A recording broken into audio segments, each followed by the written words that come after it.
Hello students and welcome back to Lakshya biology classes. Last lecture में हमने कुछ mineral elements के बारे में पढ़ा था। अब हम उन्हीं को आगे कंटिन्यू करेंगे क्योंकि कुछ और मिनरल एलिमेंट्स हैं जिनके बारे में आपको पता होना चाहिए। तो उनमें से दो बहुत इंपॉर्टेंट मिनरल एलिमेंट मैंने अभी यहाँ पे लिख के रखे हैं। एक काम करते हैं, एक एक करके इनके यूज और डेफिशिएंसी सिम्टम्स के बारे में स्टडी करते हैं। देखिए, सबसे पहले यहाँ पे दिया हुआ है कैल्शियम। कैल्शियम की अगर मैं बात करूँ तो इसके यूज बहुत सारे हैं बॉडी में, प्लांट बॉडी में। ह्यूमन बॉडी में तो ऑब्वियसली है ही, प्लांट बॉडी में भी अच्छे खासे यूजेस हैं। जैसे कि देखिए, कैल्शियम जो है इसका सबसे इंपॉर्टेंट यूज जो मुझे लगता है वो क्या है, it carry out cell wall synthesis. कभी भी न्यू सेल का अगर फॉर्मेशन होगा, सेल डिवीजन हुआ, सेल डिवीजन में अगर नए सेल का फॉर्मेशन होगा तो नए सेल में जो सेल वॉल का मिडिल लेमला वाला पार्ट है, कौन सा पार्ट है, मिडिल लेमिला, ये मिडिल लेमला की कंस्ट्रक्शन में हेल्प करेगा। क्योंकि मैं आपको पहले ही बता चुका हूं, जो सेल वॉल है उसमें प्राइमरी वॉल है, सेकेंडरी वॉल है, टर्शरी वॉल है और साथ में उसमें मिडिल लेमला होती है। Middle lamella is composed of calcium and magnesium pectate. तो मतलब ऐसा बोल सकते हैं आप, सेल वॉल में कैल्शियम की रिक्वायरमेंट और मैग्नीशियम की रिक्वायरमेंट है ना। तो मिडिल लेमला जो स्ट्रक्चर होता है वो किस चीज से बनता है, तो it is made up of calcium pectate. तो मैंने यहां लिख दिया है, क्या लिखा है देखिए। पहली बात तो जो कैल्शियम है, it carry out cell wall synthesis during cell division. तो आपको पता है सेल डिवीजन की टीलोफेज स्टेज के बाद जो स्टेज आती है वो क्या है, साइटोकाइनेसिस। साइटोकाइनेसिस के टाइम पे क्या होगा, साइटोकाइनेसिस के टाइम पे एक जो सेल थी जिसके पास में दो न्यूक्लियस थे वो डिवाइड होकर अब कितने सेल बनाएगी, दो सेल बनाएगी। और जब दो सेल का फॉर्मेशन करना है तो उन दोनों सेल्स के ऊपर सेल वॉल की रिक्वायरमेंट होगी। और वो सेल वॉल जब बनेगी उस टाइम पे जो मिडिल लेमला वाला पोर्शन है उसको बनाने में कौन हेल्प करेगा, तो कैल्शियम हेल्प करेगा। ठीक है, तो क्या लिखा है यहाँ पे, during cell division calcium carry out cell wall synthesis, है ना। और किस वे में हेल्प करेगा ये, बाय मेकिंग मिडिल लेमला, क्योंकि मिडिल लेमला में क्या है, कैल्शियम पैक्टेट। आते हैं नेक्स्ट पॉइंट की तरफ। अब देखो, सेल डिवीजन में आपको पता है मेटाफेज स्टेज होती है। मेटाफेज स्टेज में स्पिंडल एपरेटस का या स्पिंडल फाइबर्स का फॉर्मेशन करना होता है। और स्पिंडल फाइबर का फॉर्मेशन करने के लिए भी हमें रिक्वायरमेंट किसकी है, कैल्शियम की। देखिए ये लिखा है, माइटोटिक स्पिंडल के फॉर्मेशन के लिए कौन सी फेज में फॉर्म होता है, वो मेटाफेज में, मेटाफेज है ना, मेटाफेज। तो मेटाफेज स्टेज की अगर हम बात करें तो वहां पे माइटोटिक स्पिंडल का फॉर्मेशन होगा और उसके फॉर्मेशन के लिए भी किसकी रिक्वायरमेंट होगी, कैल्शियम की रिक्वायरमेंट होगी, है ना। अच्छा, एक और चीज देखिए जरा, यहां पे एक चीज याद रखनी है, कैल्शियम बहुत सारे तो नहीं पर कुछ एंजाइम्स के लिए क्या है, एक्टिवेटर की तरह वर्क करता है। आपको पता है मेटल आयंस जो होते हैं दे वर्क एज एक्टिवेटर्स, है ना। तो आपको क्या याद रखना है, जो कैल्शियम है it also activates multiple enzymes. अब देखिए नेक्स्ट आ जाते हैं। हाँ, अब यहां पे एक पॉइंट लिखा हुआ है कि जो कैल्शियम है it helps in normal functioning of cell membrane. ये एक इंपॉर्टेंट है, इसको याद रखना है कि जो कैल्शियम है ये क्या करता है, सेल मेम्ब्रेन की नॉर्मल फंक्शनिंग में हेल्प करता है। समझ गए, तो सेल मेम्ब्रेन की नॉर्मल फंक्शनिंग में कौन हेल्प करता है, कैल्शियम। अब देखिए जरा किस फॉर्म में कैल्शियम एब्जॉर्ब होता है, तो कैल्शियम एब्जॉर्ब होता है Ca2+ आयंस के फॉर्म में। किस फॉर्म में, कैल्शियम आयंस के फॉर्म में, Ca2+ फॉर्म में कैल्शियम एब्जॉर्ब होता है, ये याद रखेंगे।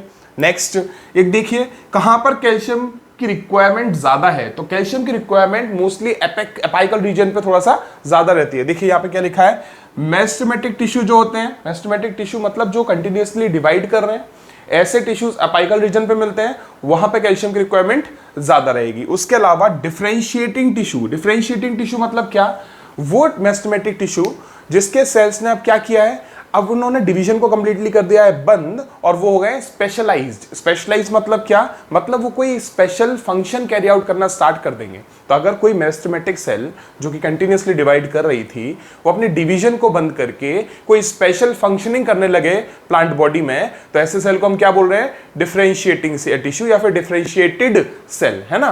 तो डिफरेंशिएटेड जो टिश्यू होता है उसमें कैल्शियम का अमाउंट ज्यादा होता है, मेस्टेमेटिक टिश्यू में भी कैल्शियम का अमाउंट ज्यादा होता है। अब बात करते हैं कि डेफिशिएंसी अगर कैल्शियम की हो गई तो उससे क्या इफेक्ट होने वाला है। तो देखिए, प्लांट में कैल्शियम की डेफिशिएंसी से लीफ में कर्लिंग शो होगी। क्या शो होगी, कर्लिंग, मतलब लीफ क्या करेंगे, कर्ल करने लगेंगे, इठने लगेंगे लीफ, समझ रहे हैं। तो लीफ कर्लिंग किसकी डेफिशिएंसी है, से होगा कैल्शियम की। कैल्शियम की डेफिशिएंसी से सेकंड चीज क्या होने वाली है, आपको पता है मैंने बोला मेस्टेमेटिक रीजन में ज्यादा अमाउंट में कैल्शियम मिलता है। तो अगर मेस्टेमेटिक रीजन में कैल्शियम का अमाउंट कम हो गया, उसकी डेफिशिएंसी हो गई, तो ऑब्वियसली एपेक्स जो एपाइकल रीजन्स होते हैं वो अफेक्ट हो गए।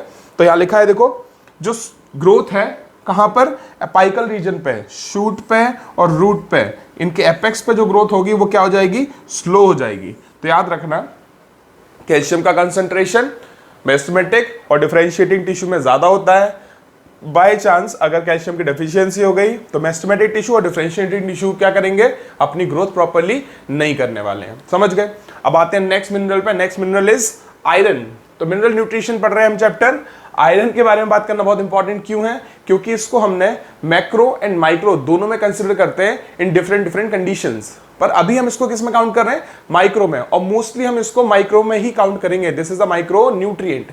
पर ये ऐसा माइक्रो न्यूट्रिएंट है जिसका रिक्वायरमेंट सेल को सबसे ज्यादा अमाउंट में है। याद रखें, this micro nutrient is required in maximum amount by plant. तो ये लिखा है सबसे पहला पॉइंट, मोस्ट रिक्वायर्ड माइक्रोन्यूट्रिएंट। कोई पूछता है मोस्ट रिक्वायर्ड माइक्रोन्यूट्रिएंट कौन है, तो answer will be iron. Second point पे आ जाते हैं, यहां लिखा है फेराडॉक्सिन एंड साइटोक्रोम सिंथेसिस। आपको याद रखना है फेराडॉक्सिन एंड साइटोक्रोम। आपने इलेक्ट्रॉन का ट्रांसपोर्टेशन में इनका नाम सुना होगा। इलेक्ट्रॉन ट्रांसपोर्ट सिस्टम की बात नहीं हो रही है, किस बारे में, उसमें भी प्रेजेंट है ये। अगर आपने फोटोसिंथेसिस याद हो आपको, आपने लाइट रिएक्शन पढ़ा है ना। लाइट रिएक्शन में आपने साइक्लिक नॉन साइक्लिक फोटोफॉस्फोराइलेशन पढ़ा है, वहां पे आपने फेराडॉक्सिन का नाम सुना होगा, साइटोक्रोम B6 और F का नाम सुना होगा। ये साइटोक्रोम B6, F, फेराडॉक्सिन, इन सबको एक्टिवेट करना किसका फंक्शन है, आयरन का। तो आयरन जो है, सॉरी, इनको एक्टिवेट करना नहीं, इनका फॉर्मेशन करना।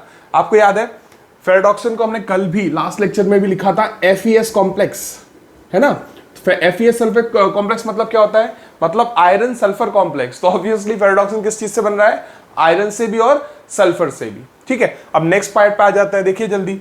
एक और यूज है, it activate catalase enzyme. Very very important, आपको क्या याद रखना है, कैटालेज एंजाइम को एक्टिवेट करना किसका फंक्शन है, तो this is function of iron. तो आयरन स्पेसिफिकली उसको एक्टिवेट कर रहा है, कैटालेज एंजाइम को। नेक्स्ट आ जाते हैं, एक और देखिए क्लोरोफिल सिंथेसिस। देखिए क्लोरोफिल सिंथेसिस में मैग्नीशियम हेल्प कर रहा था, मैग्नीशियम के अलावा नाइट्रोजन हेल्प कर रहा था, नाइट्रोजन के अलावा अब कौन हेल्प कर रहा है, आयरन। तो iron also help in synthesis of chlorophyll. Next, अब ये एब्जॉर्ब किस फॉर्म में होता है, ये थोड़ा इंपॉर्टेंट है, देखिए। It is obtained by plant in the form of ferric ions. Ferrous के फेरिक आयंस, तो फेरिक आयंस के फॉर्म में एब्जॉर्ब होता है कौन, आयरन एब्जॉर्ब होता है। Ferric is Fe3+, Fe3+ is ferric, और इस फॉर्म में ही एब्जॉर्ब हो रहा है कौन, आयरन। कौन एब्जॉर्ब कर रहा है, प्लांट, है ना। एक और चीज, कहां से एब्जॉर्ब करेंगे, रूट से एब्जॉर्ब करेंगे, है ना। एक खास चीज देखिए, इलेक्ट्रॉन ट्रांसपोर्ट जब हो रहा होता है ना, इलेक्ट्रॉन ट्रांसफर जब चल रहा होता है, उस टाइम पे जो फेरस है वो फेरिक में कन्वर्ट हो सकता है और फेरिक फेरस में कन्वर्ट हो सकता है। ये चीज हमको याद रखनी है, मतलब ये इंटर कन्वर्टेबल फॉर्म्स हैं। तो फेरिक और फेरस के बीच में क्या होगा, ऑक्सीडेशन होगा, और ये इंटर कन्वर्टेबल फॉर्म में रहते हैं और ये कन्वर्ट होते रहेंगे। देखिए यहां लिखा है reversible oxidation during electron transfer. कौन शो करता है, Fe2+ एंड Fe3+। तो Fe3+ से 2+ और 2+ से 3+ का फॉर्मेशन हो सकता है ड्यूरिंग इलेक्ट्रॉन ट्रांसफर। ठीक है, वहां पे ये पॉइंट मैंने मेंशन किया है। अब अगर आयरन की डेफिशिएंसी हुई तो इससे क्या होगा, आयरन की डेफिशिएंसी होने से इंटरवीनल क्लोरोसिस होगा, but in young leaves. Interveinal chlorosis एक बार फिर से देख लीजिए, ये लीव्स हैं, लीफ में ये वेन है, ये उसके, देखिए ये जो मैंने बनाए हैं ये सब क्या है, वेन्स। ये मिडरिब हो गई, ये वेन्स हो गए, ये जो पोर्शन है बीच वाला रीजन, ये जिसको मैं ऐसे ऐसे मार्क कर रहा हूं, दिस रीजन इज इंटरवीनल। यहां पे क्या होगा, जो ग्रीन पार्ट था, जो डार्क ग्रीन रीजन था, वो थोड़ा सा येलोइश होने लगेगा। तो this interveinal region turns out to be yellowish.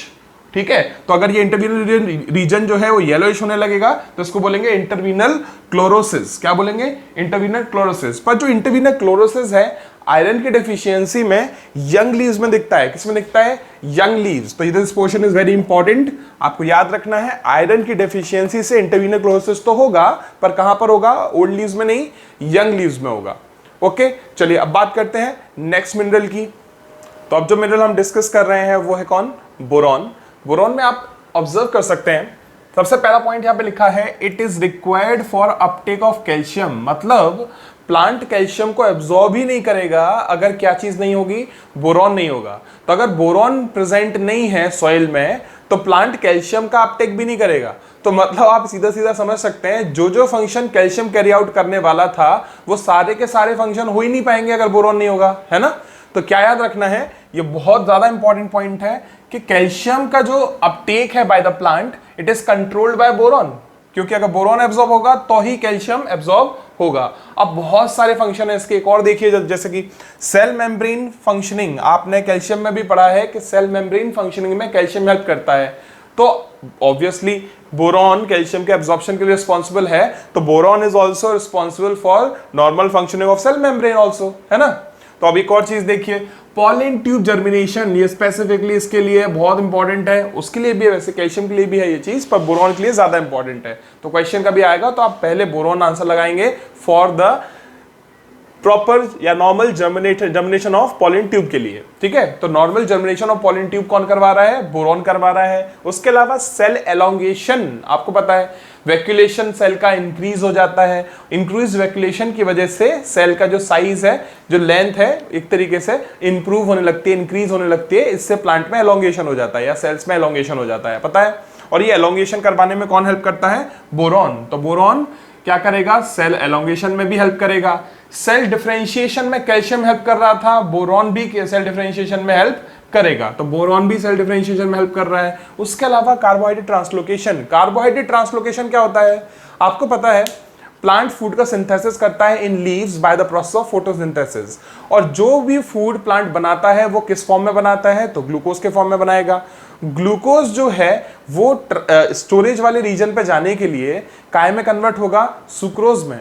तो ग्लूकोज जब सुक्रोज में कन्वर्ट होगा और सुक्रोज जो है वो ट्रांसपोर्ट होगा, तो मतलब एक्चुअली ऐसा बोला जाए फॉर्मेशन ग्लूकोज का होगा, फिर जाइलम और फ्लोएम, आपको पता है जाइलम से वाटर फ्लोएम में ऐड होता है, फिर फ्लोएम के अंदर जो फूड है उसकी जो कंसिस्टेंसी है वो थोड़ी सी कैसी हो जाएगी, थिन हो जाएगी। इस वजह से क्या होता जाएगा, जो फूड है वो वाटर को एब्जॉर्ब करके एक सॉल्यूशन काइंड ऑफ बनाएगा, पर वो सॉल्यूशन किस चीज का होगा, वो ग्लूकोज का सॉल्यूशन नहीं होगा, वो सुक्रोज का सॉल्यूशन होगा। तो फ्लोएम के अंदर सुक्रोज फ्लो करेगा, तो लीफ में बना था ग्लूकोज, फ्लोएम में कौन फ्लो कर रहा है, सुक्रोज, और जो स्टोर होगा वो डिफरेंट वे में स्टोर हो सकता है, पर मोस्टली स्टोरेज किस फॉर्म में होता है प्लांट में, स्टार्च के फॉर्म में। तो बनेगा ग्लूकोज, ट्रांसलोकेशन होगा सुक्रोज का और स्टोरेज होगा स्टार्च का, mostly in most of the cases, है ना। अब देखिए जल्दी से, तो जो कार्बोहाइड्रेट ट्रांसलोकेशन है इसमें हेल्प किसने किया है, बोरॉन ने हेल्प किया है। अब अगर बोरॉन का एब्जॉर्प्शन की बात करें कि बोरॉन एब्जॉर्ब कैसे होता है,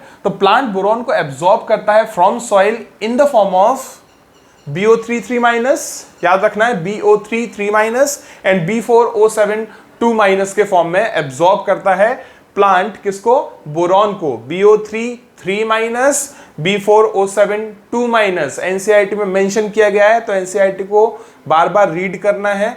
मेरी माने तो 2 साल के अंदर अंदर कम से कम 10 से 20 बार एनसीईआरटी को कंप्लीटली रीड कर लेना चाहिए, जो कि इम्पॉसिबल नहीं है, बहुत इजीली बहुत सारे स्टूडेंट्स ये चीज अचीव कर लेते हैं, ठीक है। तो अब ध्यान रखना है क्या, बोरॉन जो है वो एब्जॉर्ब होता है in the form of BO3 और B4O7 डेफिशिएंसी की बात करते हैं, अगर बोरॉन की डेफिशिएंसी हो जाएगी तो इसकी वजह से कौन से सिम्टम शो करेगा प्लांट। तो देखिए, एक तो होगा रिड्यूस्ड प्लांट ग्रोथ, जो प्लांट की ग्रोथ है वो क्या हो जाएगी, रिड्यूस हो जाएगी, प्लांट की ग्रोथ प्रॉपर्ली नहीं होगी, सेल डिवीजन प्रॉपर्ली नहीं होगा, स्पिंडल अपरेटस का फॉर्मेशन प्रॉपर्ली नहीं होगा। उसके अलावा death of meristem, this is very important, याद रखना है मेरिस्टेमेटिक टिश्यूज की ही डेथ हो जाती है, मतलब प्लांट की फर्दर ग्रोथ होने का चांस तो पूरी तरह से खत्म ही हो जाएगा, है ना। तो मेरिस्टेमेटिक टिश्यू की डेथ बोरॉन की वजह से हो सकती है, बोरॉन की कमी से हो सकती है। हाँ, एक और चीज, साइटोकाइनेसिस इज अफेक्टेड, मतलब कि सेल डिवीजन जो है, देखिए मेरिस्टेमेटिक टिश्यू की अगर डेथ हो रही है वो इसलिए हो रही है क्योंकि वहां पे जो सेल्स हैं वो डिवाइड नहीं कर पा रहे हैं। डिवाइड नहीं कर पाना मतलब कौन सा पार्ट है जो उनमें नहीं चल पा रहा, तो उनमें एक तो मेटाफेज नहीं चल पाएगी क्योंकि कैल्शियम की रिक्वायरमेंट होती है हमको, तो हमें बोरॉन चाहिए पड़ता है, पर अगर बोरॉन ही नहीं है तो कैल्शियम नहीं मिलेगा, कैल्शियम नहीं मिलेगा तो मेटाफेज भी नहीं चलेगी और साइटोकाइनेसिस भी नहीं होगा, तो साइटोकाइनेसिस भी इंटरप्ट हो जाती है बोरॉन की वजह से, और एक बार साइटोकाइनेसिस बंद हो गया तो अल्टीमेटली मेरिस्टेमेटिक टिश्यू जो है वो डिवाइड करना बंद कर देगा और सेल की ग्रोथ भी अल्टीमेटली क्या होगी, इंटरप्ट हो जाएगी, है ना। तो सेल डेथ भी हो सकती है या डेथ ऑफ मेरिस्टेम भी हो सकती है। तो ये सब जो हम पढ़ रहे थे किसके बारे में पढ़ रहे थे, बोरॉन के बारे में पढ़ रहे हैं। अब बात करते हैं क्लोरीन के बारे में। देखिए जरा, क्लोरीन जो है इसमें क्या याद रखना है, सबसे इंपॉर्टेंट पॉइंट इसके बारे में याद रखना है, जब ये एब्जॉर्ब होगा ना तो ये सोडियम पोटेशियम के साथ में एब्जॉर्ब होगा in the form of chloride ions, ये हमको याद रखना है। सेकंड, चूंकि ये क्या है ये, आप देखिए सोडियम पोटेशियम, पोटेशियम में हमने एक चीज बहुत अच्छे से पढ़ी है कि पोटेशियम कैटायनिक एनायनिक बैलेंस करवाता है, और ये भी उनके साथ में एब्जॉर्ब हो रहा है, तो ये भी क्या करवा रहा होगा, ये भी करवाता है कैटायनिक एंड एनायनिक बैलेंस। तो याद रखना है, यहां पर लिखा है मैंने कहीं पर, हाँ ये लिखा हुआ है, they carry out anionic cationic balance in cell. तो सेल में कैटायनिक एनायनिक बैलेंस बनवाने वाला कौन है, पोटेशियम भी है, सोडियम भी है और क्लोरीन भी है। तो याद रखेंगे क्लोरीन जो है वो एब्जॉर्ब होता है in the form of chloride ions, anionic और कैटायनिक बैलेंस भी क्रिएट करवाता है। नेक्स्ट पॉइंट, तो जो क्लोरीन है ये क्या करता है, it helps in splitting of water in photosynthesis. देखिए फोटोसिंथेसिस में लाइट रिएक्शन में फोटो सिस्टम 2 या पिगमेंट सिस्टम 2 के साथ में एसोसिएटेड होता है वाटर स्प्लिटिंग कॉम्प्लेक्स, पता है सबको। और जो वाटर स्प्लिटिंग है उसमें मल्टीपल मिनरल्स यूज होते हैं, मल्टीपल मिनरल्स उसमें हेल्प करते हैं। तो कौन से मिनरल्स हैं जो इस वाटर स्प्लिटिंग में हेल्प करते हैं, जो हमने अब तक पढ़ लिया है उसमें से, वो आपको कमेंट सेक्शन में लिख के बताना है। क्या बताना है कमेंट सेक्शन में लिख के, कि कौन से मिनरल्स हैं जो वाटर स्प्लिटिंग कॉम्प्लेक्स में कोई ना कोई रोल प्ले कर रहे हैं, है ना। एक तो आपको यहां पता चली गया और कुछ और भी हैं जो हमने पहले डिस्कस किए हैं। तो जो आपको याद आते हैं वो सारे के सारे मिनरल्स के नाम जो वाटर स्प्लिटिंग कॉम्प्लेक्स में इन्वॉल्व हैं वो आपको कमेंट सेक्शन में लिख के बताना है। तो देखिए जल्दी से, तो वाटर स्प्लिटिंग कॉम्प्लेक्स में क्लोरीन भी हेल्प कर रहा है ना, उसके फॉर्मेशन में या फिर उसको कंप्लीट करवाने में कौन हेल्प कर रहा है, क्लोरीन भी हेल्प कर रहा है। अब देखिए एक और चीज, अब बात करते हैं मेनली डेफिशिएंसीज की। तो बाय चांस अगर क्लोरीन की कमी हो गई किसी प्लांट सेल में या फिर प्लांट के अंदर, तो कौन से डेफिशिएंसी सिम्टम आएंगे प्लांट में, वो देखते हैं। सबसे पहली चीज तो विल्टिंग आप लोगों ने सुना है। बाय चांस अगर ट्रांसपायरेशन ज्यादा हो जाता है और जो सॉइल है उसके पास में वाटर का अमाउंट कम है, ट्रांसपायरेशन ज्यादा हो रहा है, तो मतलब प्लांट के अंदर जो स्टोर्ड वाटर है वो एलिमिनेट हो रहा है, और सॉइल के अंदर पानी कम है, तो एक तरीके से ये हो जाएगा कि लीव्स कंप्लीटली ड्राई होने लगेंगे, है ना। और लीव्स अगर कंप्लीटली ड्राई हो जाएंगे तो क्या होने लगेगा, प्रीमेच्योर फॉल ऑफ लीफ। समझ रहे हैं, ट्रांसपायरेशन ज्यादा हो गया, सॉइल में वाटर कम है, तो ये कंडीशन को क्या बोल रहे हैं, विल्टिंग बोल रहे हैं। और विल्टिंग वाली कंडीशन में जो लीव्स हैं उनका क्या होगा, प्रीमेच्योर फॉल हो जाएगा। समझ गए। तो ये कंडीशन कब आती है, जब क्लोरीन की क्या होती है, डेफिशिएंसी। अब बात करते हैं नेक्स्ट मिनरल के बारे में, विच इज कॉपर। क्या है, कॉपर। देखिए कॉपर जो है इसके लिए एनसीईआरटी में एक स्टेटमेंट लिखा हुआ है जो बहुत इंपॉर्टेंट है, तो मैंने पूरा स्टेटमेंट ही यहां कॉपी कर दिया एज इट इज। देख लीजिए जल्दी क्या लिखा है। यहां लिखा है लाइक आयरन की तरह, like iron copper is also part of certain enzymes involve in redox reactions. आपको पता है iron was involve in redox reaction. यहां पे इस तरफ हमने कहीं लिखा था, याद होगा आपको, जहां पे हमने क्या लिखा था कि जो Fe2+ है वो Fe3+ में कन्वर्ट हो जाता है ना। और ये इंटर कन्वर्टेबल होते हैं कब, इलेक्ट्रॉन ट्रांसफर के टाइम पे। तो याद रखना है, वैसे ही जो कॉपर है वो Cu+ से Cu2+ में इंटर कन्वर्टेबल रहता है, याद रखेंगे। तो Cu2+ से Cu+ बन सकता है, Cu+ से Cu2+ का फॉर्मेशन हो सकता है ड्यूरिंग इलेक्ट्रॉन ट्रांसफर। समझ रहे हैं। और एक और चीज क्या याद रखेंगे, ये जो है कॉपर जो है ये एब्जॉर्ब होता है in the form of cupric ions. This is important. किस फॉर्म में एब्जॉर्ब होता है, cupric ion. Cupric is Cu2+ के फॉर्म में कौन एब्जॉर्ब हो रहा है, कॉपर एब्जॉर्ब हो रहा है, याद हो जाएगा। अब देखिए जल्दी से एक पूरा स्टेटमेंट एक बार रीड कर लेता हूं। Like iron copper is also part of certain enzymes involved in redox reaction and also reversibly oxidized from Cu+ to Cu2+। समझ गए। तो ये स्टेटमेंट मैं आपको बता चुका हूं क्या है। अब बात करते हैं जरा डेफिशिएंसी। बाय चांस कॉपर की अगर कमी हो जाती है प्लांट में तो वो क्या डेफिशिएंसी सिम्टम शो करेगा। तो देखिए कॉपर की डेफिशिएंसी से जो लीफ टिप होती है प्लांट की वो ड्राई हो जाती है। क्या हो जाएगा, जो लीफ की टिप है, ये लीफ है, इसका टिप रीजन जो है वो ड्राई होने लगेगा, और ड्राई होने की वजह से उसकी ऑब्वियसली क्या होगी, डेथ होगी। तो क्या प्रीमेच्योर लीफ फॉल यहां पे होता है, बिल्कुल होता है। एक और बहुत इंपॉर्टेंट, पेटियोल बेंड्स डाउनवर्ड। अगर पेटियोल का मूवमेंट कैसा हो रहा है, डाउनवर्ड मूवमेंट होने लगा है, इसका मतलब क्या हो रहा है, इसका मतलब कॉपर की डेफिशिएंसी हो रही है। किसमें, प्लांट में। तो अगर पेटियोल डाउनवर्ड मूव करने लगी हैं तो क्या हो रहा है, कॉपर की डेफिशिएंसी हो रही है। ठीक है। तो ये सब कुछ क्या था, ये वो सारे मिनरल्स हैं जो एनसीईआरटी में मेंशन किए गए हैं, और इन मिनरल्स के डेफिशिएंसी सिम्टम्स और इनके जो यूजेस हैं, किस एंजाइम को कौन एक्टिवेट करेगा, इन सब पे डायरेक्टली क्वेश्चंस का फॉर्मेशन हो जाता है। तो आपको कुछ भी करके बार बार एनसीईआरटी को रीड करके ये सारे के सारे डेफिशिएंसी सिम्टम और इन सारे मिनरल्स के जो यूजेस हैं वो याद रखने ही हैं। ओके, अब आते हैं सीधा नेक्स्ट पोर्शन पे। चलिए, तो अब हम क्या डिस्कस करने वाले हैं। देखिए, डेफिशिएंसी सिम्टम जो होते हैं they are also dependent on mobility of the element, है ना। तो अगर कोई एलिमेंट मोबाइल है तो उसकी वजह से किस प्लांट पार्ट में डेफिशिएंसी मिलेगी, अगर कोई मिनरल इमोबाइल है तो उसकी वजह से भी किसी ना किसी प्लांट पार्ट में डेफिशिएंसी मिलेगी। तो कौन से प्लांट पार्ट में कब डेफिशिएंसी मिलेगी और किस टाइप के मिनरल की वजह से डेफिशिएंसी मिलेगी, अब थोड़ा सा उसके बेसिक स्टडी करते हैं। देखिए जरा, डेफिशिएंसी सिम्टम्स जो हैं अगर ये आपको ओल्ड प्लांट में मिल रहे हैं, किस में मिल रहे हैं, ओल्ड प्लांट पार्ट, मैं पूरा लिखता हूं ओल्ड प्लांट पार्ट्स। तो अगर आपको deficiency symptom old plant part में मिल रहे हैं, इसका सिंपल सा मीनिंग क्या है, लॉजिकली याद रखना है, रटना नहीं है कुछ भी। क्या याद रखेंगे, अगर ओल्ड प्लांट पार्ट्स के पास में डेफिशिएंसी सिम्टम मिल रहा है, इसका मतलब ये है जो भी मिनरल हमें ओल्ड पार्ट के पास में प्रेजेंट थे वो क्या हुए हैं, वो ओल्ड लीव्स को या ओल्ड प्लांट पार्ट को छोड़ के नए प्लांट पार्ट की तरफ चले गए होंगे, है ना। चलो लीव्स का एग्जांपल को लेके बात करते हैं। अगर मान लीजिए डेफिशिएंसी सिम्टम आपको किसी मिनरल के ओल्ड लीफ में मिल रहे हैं, तो ऑब्वियस सी बात है कि ओल्ड लीफ के पास के जो मिनरल्स थे वो मूव करके कहीं ना कहीं तो चले गए होंगे।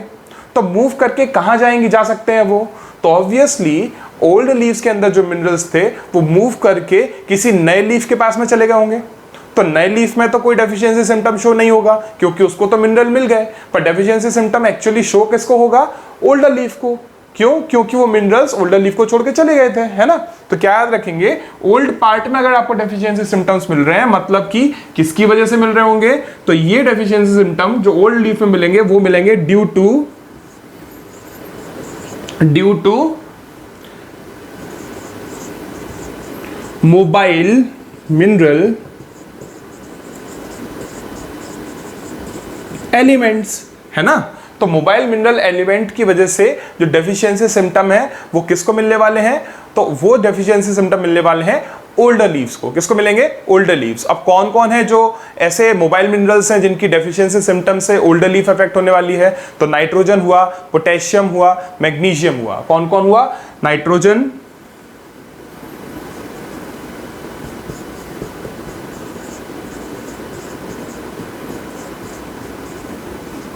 Potassium and magnesium. देखिए, ये नाइट्रोजन, पोटेशियम, मैग्नीशियम की वजह से जो डेफिशिएंसी सिम्टम है वो किसमें मिल रहे हैं आपको, ओल्डर प्लांट पार्ट्स में मिल रहे हैं, क्योंकि ये तीनों मोबाइल एलिमेंट्स हैं और ये ओल्ड पार्ट को छोड़ के न्यू पार्ट की तरफ चले जाते हैं। तो न्यू पार्ट के पास तो मिनरल की कोई कमी नहीं रहती है, पर ओल्ड पार्ट के पास में मिनरल की कमी हो जाती है ना। तो आप किसकी बात करने वाले हैं, अब देखिए जरा, अगर बाय चांस डेफिशिएंसी आपको मिल रही है किसी यंग प्लांट पार्ट में,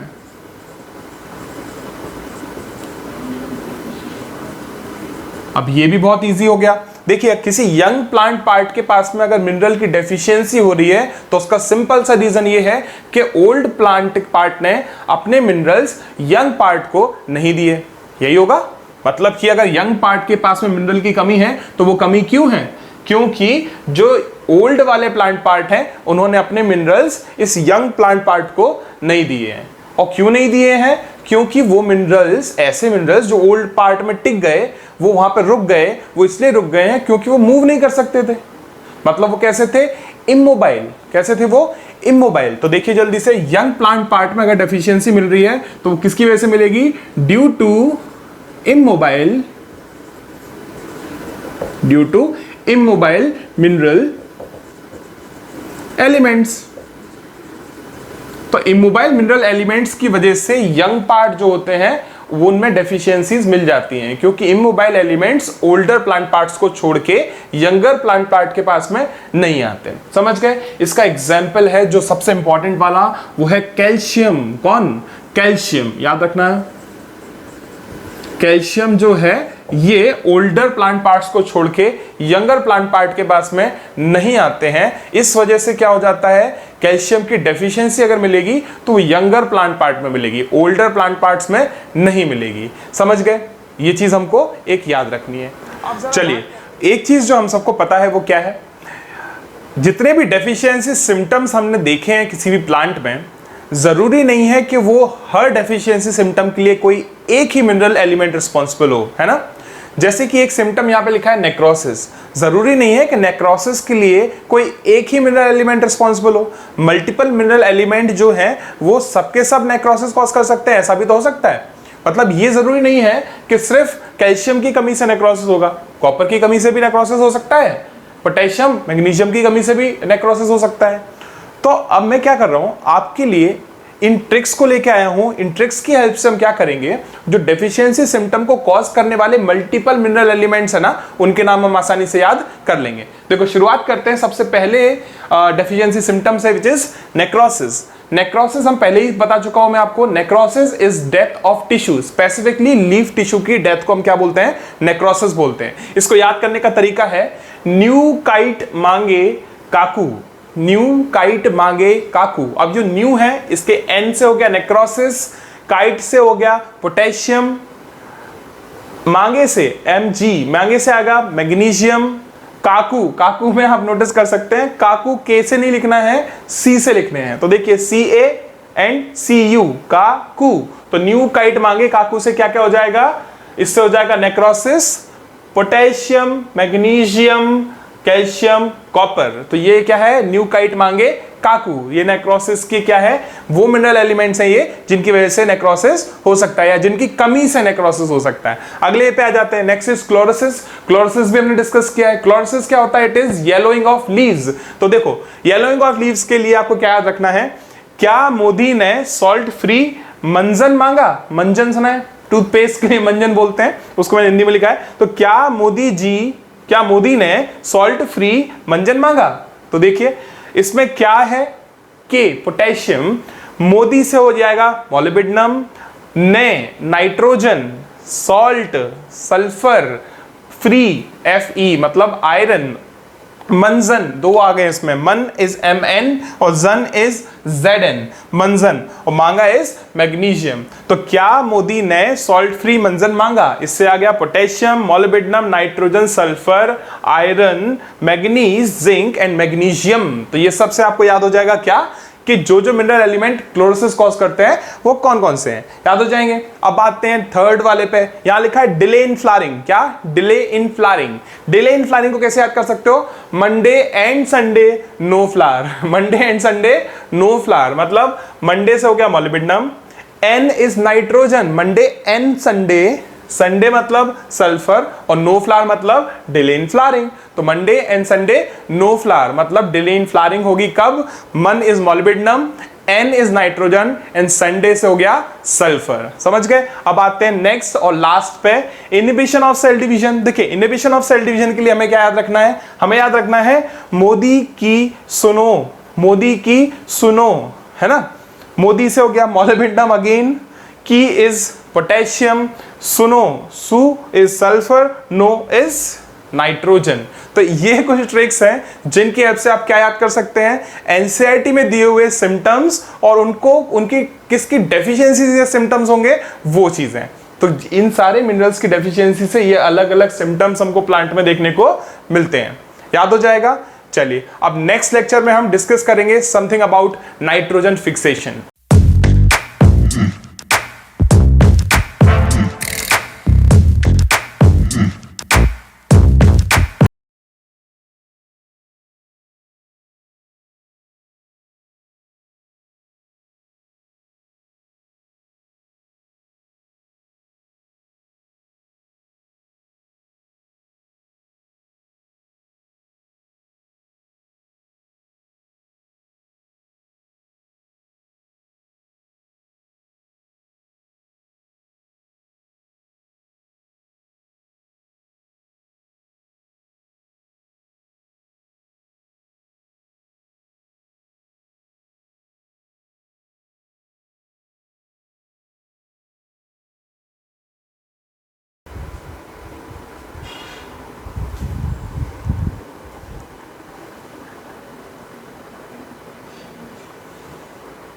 चलिए, एक चीज जो हम सबको पता है वो क्या है, जितने भी डेफिशिएंसी सिम्टम्स हमने देखे हैं किसी भी प्लांट में, जरूरी नहीं है कि वो हर डेफिशिएंसी सिम्टम के लिए कोई एक ही मिनरल एलिमेंट रिस्पॉन्सिबल हो, है ना। जैसे कि एक सिम्टम यहां पे लिखा है नेक्रोसिस, जरूरी नहीं है कि नेक्रोसिस के लिए कोई एक ही मिनरल एलिमेंट रिस्पॉन्सिबल हो। मल्टीपल मिनरल एलिमेंट जो है वो सबके सब नेक्रोसिस कॉज कर सकते हैं, ऐसा भी तो हो सकता है। मतलब ये जरूरी नहीं है कि सिर्फ कैल्शियम की कमी से नेक्रोसिस होगा, कॉपर की कमी से भी नेक्रोसिस हो सकता है, पोटेशियम मैग्नीशियम की कमी से भी नेक्रोसिस हो सकता है।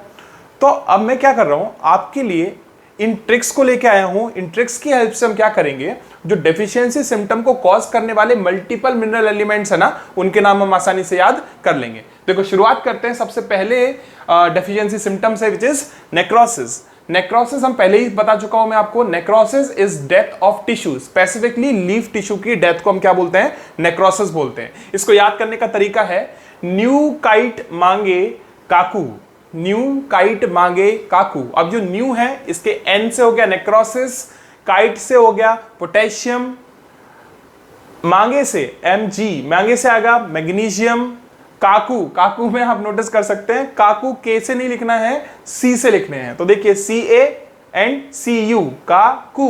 तो न्यू काइट मांगे काकू से क्या क्या हो जाएगा, इससे हो जाएगा necrosis, potassium, magnesium, calcium, copper. तो ये क्या है, न्यू काइट मांगे काकू। ये नेक्रोसिस की क्या है, वो मिनरल एलिमेंट्स हैं ये जिनकी वजह से नेक्रोसिस हो सकता है या जिनकी कमी से नेक्रोसिस हो सकता है। अगले पे आ जाते हैं, नेक्स्ट इज क्लोरोसिस। क्लोरोसिस भी हमने डिस्कस किया है। क्लोरोसिस क्या होता है, it is yellowing of leaves.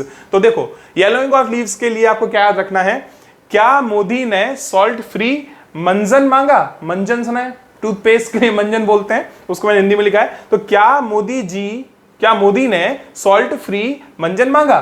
तो देखिए इसमें क्या है कि पोटेशियम, मोदी से हो जाएगा मोलिब्डेनम, ने nitrogen, salt, sulphur, free Fe मतलब आयरन, मंजन, दो आ गए इसमें, मन इज Mn और जन इज Zn, मंजन, और मांगा इज मैग्नीशियम। तो क्या मोदी ने सॉल्ट फ्री मंजन मांगा, इससे आ गया potassium, molybdenum, nitrogen, sulphur, iron, manganese, zinc and magnesium. तो ये सबसे आपको याद हो जाएगा क्या, कि जो जो मिनरल एलिमेंट क्लोरोसिस कॉज करते हैं वो कौन कौन से हैं, याद हो जाएंगे। अब आते हैं थर्ड वाले पे, यहां लिखा है डिले इन फ्लावरिंग। क्या, delay in flowering. Delay in flowering को कैसे याद कर सकते हो, Monday and Sunday no flower, Monday and Sunday no flower, मतलब मंडे से हो गया molybdenum, N is nitrogen, Monday and Sunday, Sunday मतलब सल्फर, और नो फ्लावर मतलब डिले इन फ्लावरिंग। तो Monday and Sunday no flower मतलब डिले इन फ्लावरिंग होगी कब, mon is molybdenum, N is nitrogen and Sunday से हो गया सल्फर। समझ गए। अब आते हैं नेक्स्ट और लास्ट पे, इनहिबिशन ऑफ सेल डिवीजन। देखिए इनहिबिशन ऑफ सेल डिवीजन के लिए हमें क्या याद रखना है, हमें याद रखना है मोदी की सुनो, मोदी की सुनो, है ना। मोदी से हो गया molybdenum again, key is potassium, सुनो, सु is sulphur, no is nitrogen. तो ये कुछ ट्रिक्स हैं जिनकी हेल्प से आप क्या याद कर सकते हैं, एनसीईआरटी में दिए हुए सिम्टम्स और उनको उनकी किसकी डेफिशिएंसी या सिम्टम्स होंगे वो चीजें। तो इन सारे मिनरल्स की डेफिशिएंसी से ये अलग अलग सिम्टम्स हमको प्लांट में देखने को मिलते हैं, याद हो जाएगा। चलिए अब नेक्स्ट लेक्चर में हम डिस्कस करेंगे समथिंग अबाउट नाइट्रोजन फिक्सेशन।